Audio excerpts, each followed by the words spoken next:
if I'm elected president, you will not hear me race baiting, you'll not hear me dividing, you'll hear me trying to unify. They've done a great job. We had the strongest economy in the world. We closed it up. We are coming around the corner. The vaccines are coming out soon. Both candidates appearing in critical battleground states. Vice President Biden at an ABC News town hall in Pennsylvania. This president embraces all the thugs in the world. I mean, he's best friends with the leader of North Korea, sending love letters. He doesn't take on Putin in any way. President Trump in Florida at an NBC News town hall. We are running the remnants of whatever is left much better than the previous administration, which ran it very badly. Biden currently leads Trump nationally in the latest ABC News Washington Post poll by 12 points, 54-42. The president was informed how dangerous this virus was. It is a presidential responsibility to lead, and he didn't do that. He didn't talk about what needed to be done because he kept worrying, in my view, about the stock market.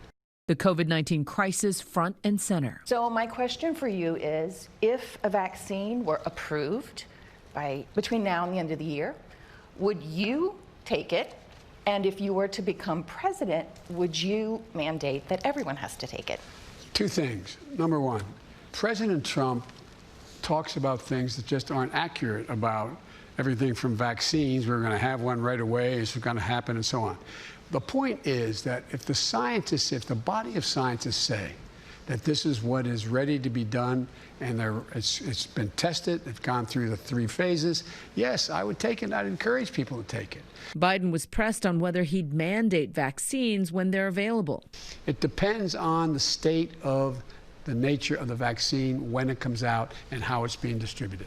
That would depend on. But I would think that we should be talking about, depending on the continuation of the spread of the virus, we should be thinking about making it mandatory. Since the last time the two shared a stage, Why would you answer that because question? the question is, in the first presidential debate, the president tested positive for COVID, recovering quickly thanks to experimental treatments, and has finally embraced being back on the campaign trail with densely packed, mostly maskless rallies. I feel so powerful. I'll walk into that audience. I'll walk in there. I'll kiss everyone in that audience.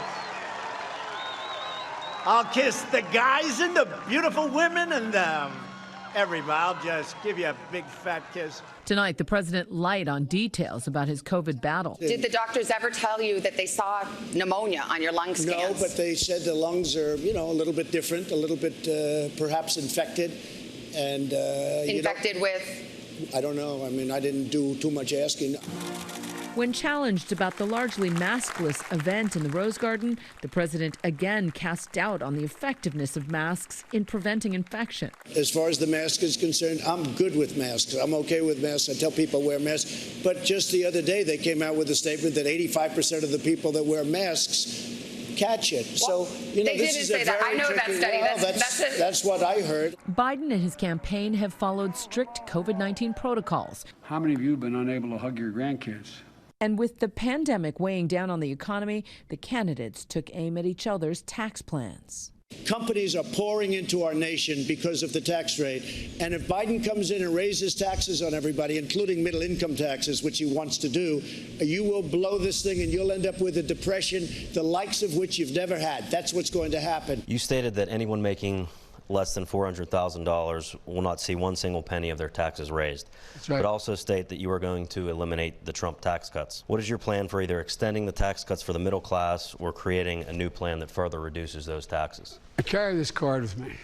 When I said the Trump tax cuts, about $1.3 trillion of the $2 trillion in his tax cuts went to the top 1/10 of 1%.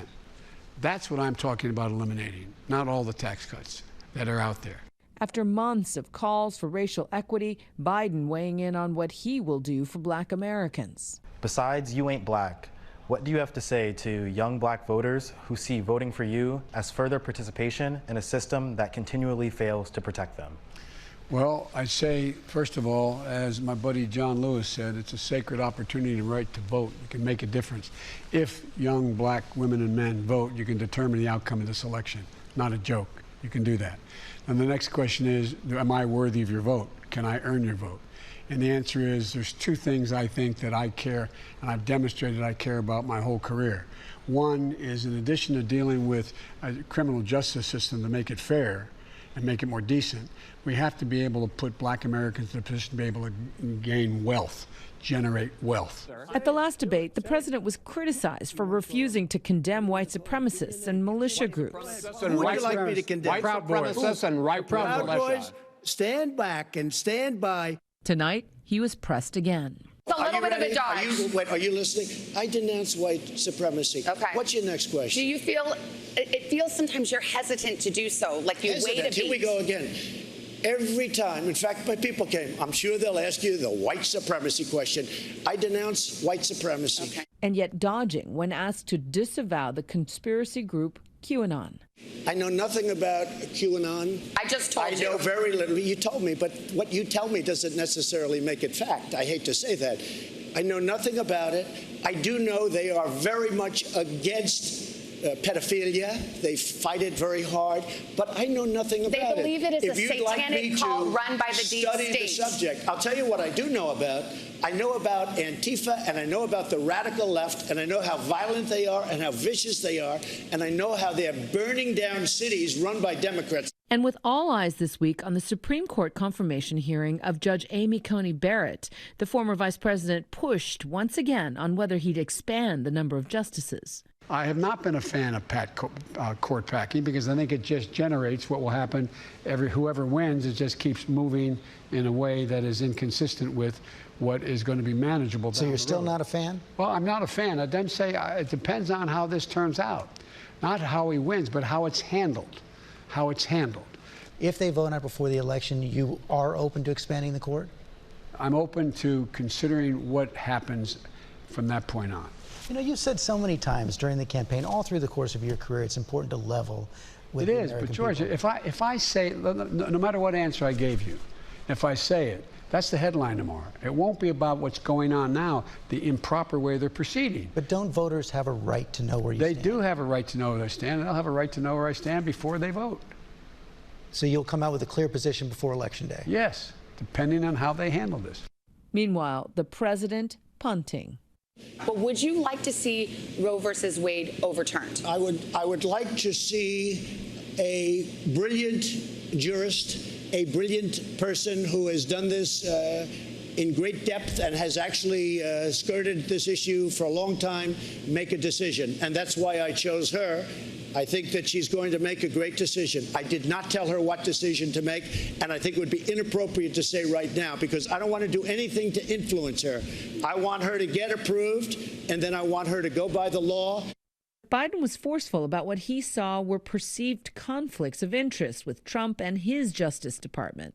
What the Biden Justice Department will do is let the Department of Justice be the Department of Justice. Let them make the judgments of who should be prosecuted. They are not my lawyers. They're not my personal lawyers. So you remember any Republican president going out there or former Democratic president, go find that guy and prosecute him. You ever hear that? Or, by the way, I'm being sued because a woman's accusing me of rape. Represent me. Represent me. Personally represent me in the state of New York on my not allowing my tax returns. What's that all about? When Biden's TV time was over, he stayed on, continuing to answer every question that came his way from the audience members. While nearly 18 million people have already cast their votes, one question remains. Was anybody's mind changed after listening tonight?